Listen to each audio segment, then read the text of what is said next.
Fox News alert, we just learned 2 planes full of illegal migrants just landed on Martha's Vineyard. Apparently, they were sent there by Florida Governor Ron DeSantis.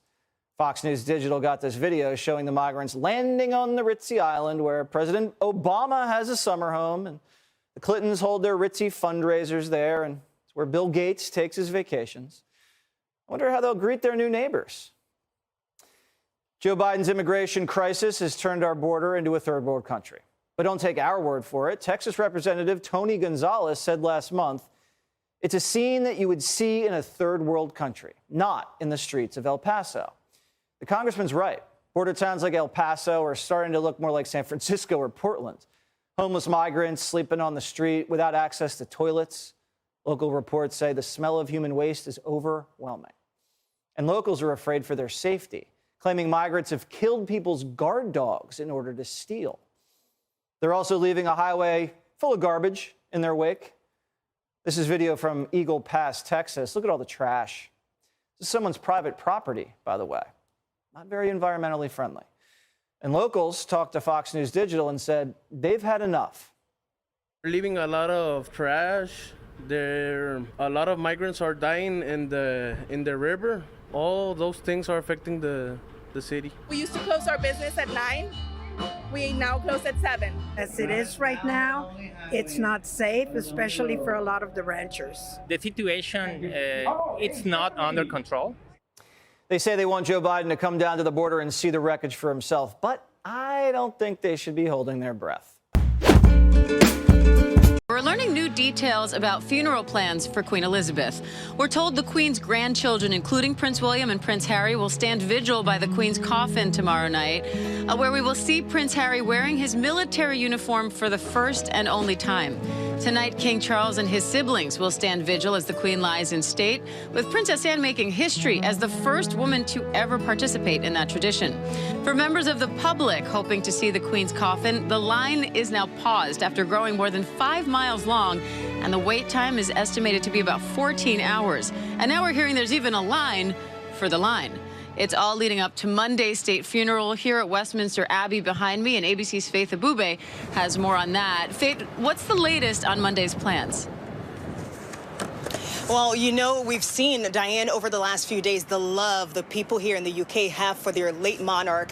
And Monday is a holiday, so we expect to see even more people in the streets of London to pay their final respect. And then also, we're expecting dignitaries from across the world here. We know Britain has diplomatic ties with a lot of countries across the world, and heads of state from those countries are expected to be here. Security will be especially tight. We know President Biden and First Lady Jill Biden will be here as well. Now, as for what we're actually going to see on Monday, starting at 10:30 a.m. local time here in London, we're expecting to see a gun carriage carry the Queen's coffin from Westminster Hall to Westminster Abbey, where that funeral will be happening.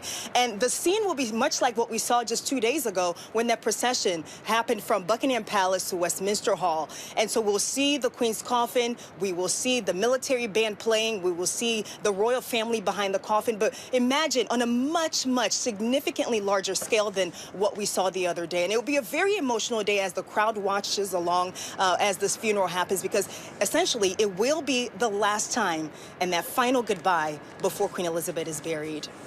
Yeah, we saw a few hundred soldiers participate in the procession to Westminster Hall. We're going to see thousands participating in the ceremonies on Monday. As for the King today, Faith, he's in Wales today, but tonight we'll see him and his siblings stand vigil by the Queen as she lies in state. How significant is that moment, and what can we expect to see?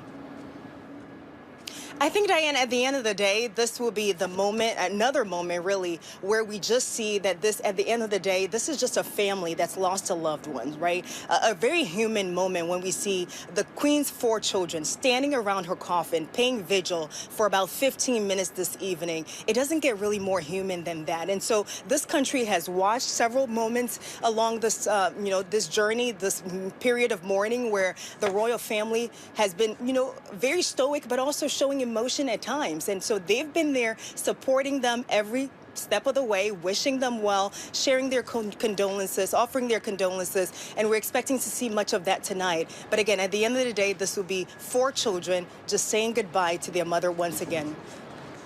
They are. And then the following day, we'll see the Queen's grandchildren doing the same. Again, a reminder of the shared duty that she had to both her family and the state. Faith Abcnlupdate for us. Thank you. New development in the battle over the Mar-a-Lago documents overnight. A federal judge naming a special master in the search and denying the Justice Department's request to use the material in its investigations. ABC News investigative reporter Catherine Faulders joins us now with more. Catherine, good to see you. So U.S. District Judge Eileen Cannon on Thursday denied the Department of Justice request for a partial stay of her ruling that limited the government's investigation. What did the judge say in her order? So, Kenneth, Judge Cannon is essentially saying that she's not willing to accept the government's assertion that roughly 100 of these documents that were retrieved from Mar-a-Lago at the beginning of August, that she's not willing to accept that those had classification markings on them. She said she's skeptical of the government's argument that Trump has no claims to these documents specifically. DOJ says there's really no argument here to say that these aren't government property. They have classification markings on them. They're going through a classification review. They are property of the U.S. government. Judge Cannon, again, saying that there's holes in this argument and that she wants this special master that, by the way, Trump's team and the Department of Justice have agreed on this candidate, that she wants this outside review to be done, and she wants it done by November 30th. Catherine, we know that this Trump-appointed judge has approached with heavy skepticism the DOJ's arguments about the documents with classified markings and the government's claims that Trump has no right to the materials at all. So how have Trump's lawyers responded? Well, Trump's lawyers in court and in court filings have essentially chalked this up to just a documents dispute. You've heard them refer to this not returning these materials to the National Archives. They've equated it to as an overdue library book, for example. They've been making that argument consistently in their filings. They say that Mar-a-Lago was a secure place and these documents were in a secure area. Of course, the Department of Justice has said that it wasn't secure, that there were multiple people who had the ability to access these documents, that they were not stored in a proper way.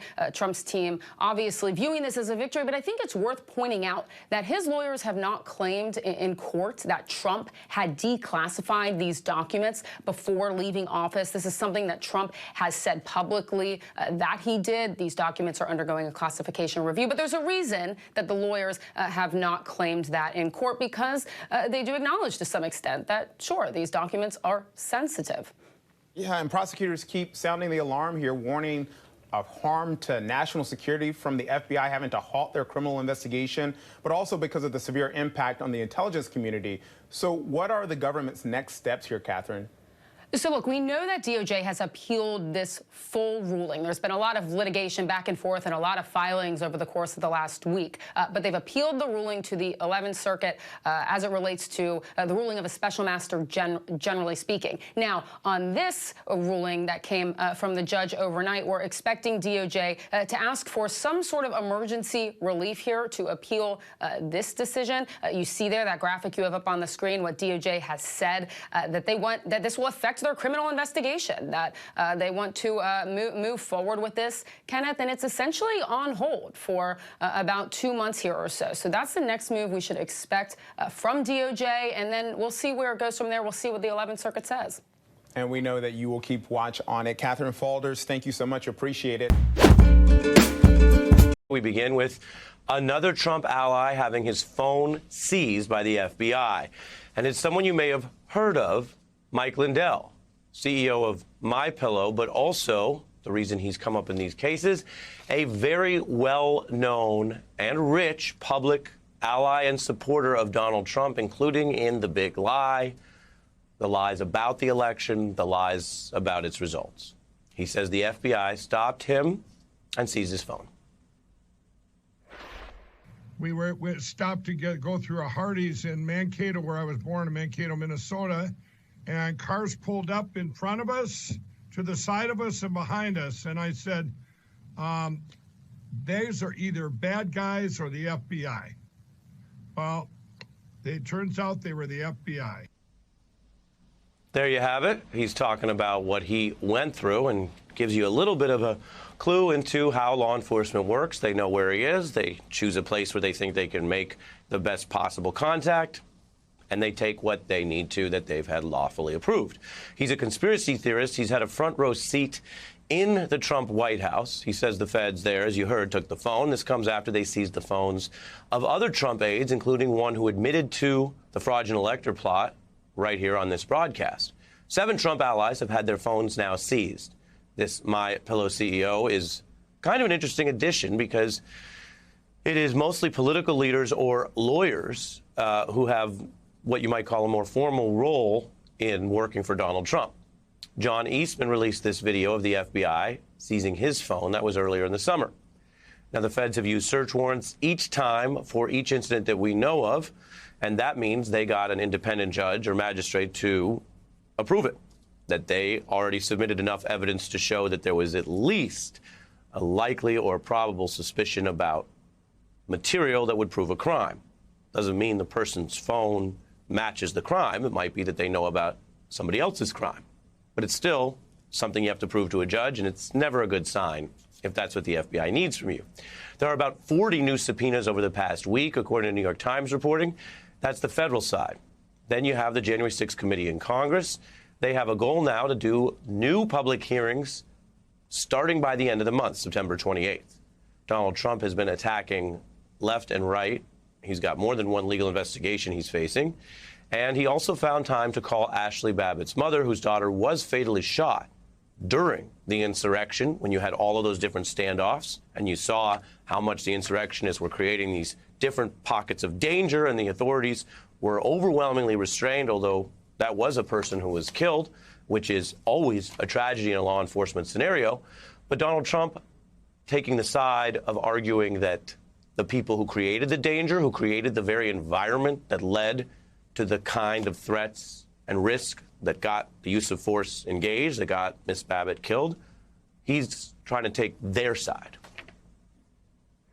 It's a terrible thing that has happened to a lot of people that are being treated very, very unfairly. We're with you. We're working with a lot of different people on this, and we can't let this happen.